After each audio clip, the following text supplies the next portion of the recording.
இருக்கும். வாய் திறந்து சொல்ல முடியாத சோதனைகளுக்கும் பிரச்சனைகளுக்கு அது நிச்சயம் ஒரு நல்ல தீர்வை தரும். காத்திரு, நல்ல காலத்திற்காக காத்திரு. அது வெகு தூரம் கிடையாது. நீ மிகவும் மகிழ்ச்சியான ஒரு மனநிலையில் இருக்கப் போகின்றாய். உன்னை சுற்றி பல மகிழ்ச்சியான சம்பவங்கள் எல்லாம் இனி நடக்கப் போகிறது. வாழ்க்கையை நீ புரிந்து கொண்ட பிறகு உன்னுடைய கண்களில் ஆனந்த கண்ணீர் பெருகும். உன்னுடைய கண்கள் மகிழ்ச்சியை மட்டுமே எப்போதும் பார்த்து கொண்டிருக்கும்.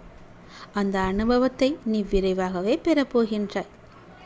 நீ மிகவும் மகிழ்ச்சியான மனநிலையில் இருக்க நான் உனக்கு பல நல்ல நல்ல சம்பவங்களை எல்லாம் இனி நடக்க வைக்கப் போகின்றேன். நீ என்னை காண வந்துவிட்டால் போதும். என் கோபுரத்தை நிமிர்ந்து பார்த்தாலே போதும்.